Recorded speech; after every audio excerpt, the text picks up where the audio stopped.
Joined here at Center to Wonder by Nelson Burton, the newest inductee to the Wall of Fame. Nelson, how's it feel? Feels really good. I'm honored to be up there with those guys. Now, we look through your hockey career. One theme that we heard a lot about, a lot of penalty minutes. Tell us about your tough style of play. Well, you know, it's funny. When I went away, I was good, but it wasn't good enough. And I knew if I wanted to stick around, I had to do a little extra.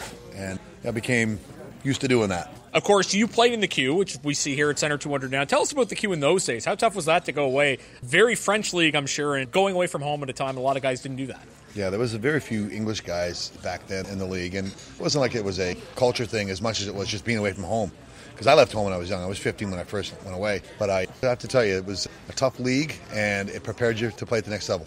Your goal in the NHL, on Tony Esposito, going around Keith Magnuson, an all-star defenseman, something that probably doesn't get talked about a lot. Tell us about that. Walk us through it. Do you remember it all these years later? I do remember it very well, actually. There was a shot from the point, rebound, I grabbed it, made a move, and buried it 5-hole on Tony.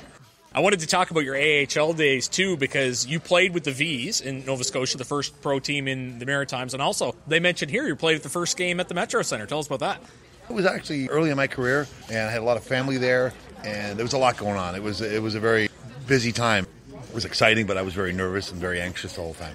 You look back, you played for the Vs, and as I said, you played in the Q. Both of those leagues since you retired have come through Cape Breton. Do you ever think about what could have been if you played hockey later and had a chance to play at home competitively? Actually, I do. It's something because I think if there was a team here, even in the Quebec League, especially, I guess, the American League too, it would have just made it more of a goal of mine.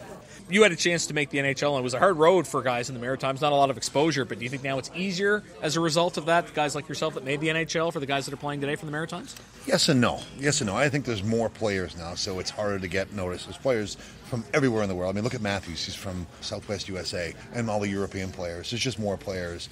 But it was tougher then. It was a lot tougher, and made it a little less likely that a guy who's above average even to get a chance to get a look at.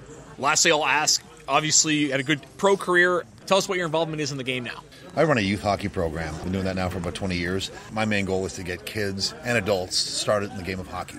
You come home for this. We appreciate you still being involved in the game. Thanks for this, Nelson. Congrats again. Thank you so much. That's Nelson Burton joining us at the intermission. You're listening to Carstar, Cape Breton Screaming Eagles Hockey, 1270 CJCB.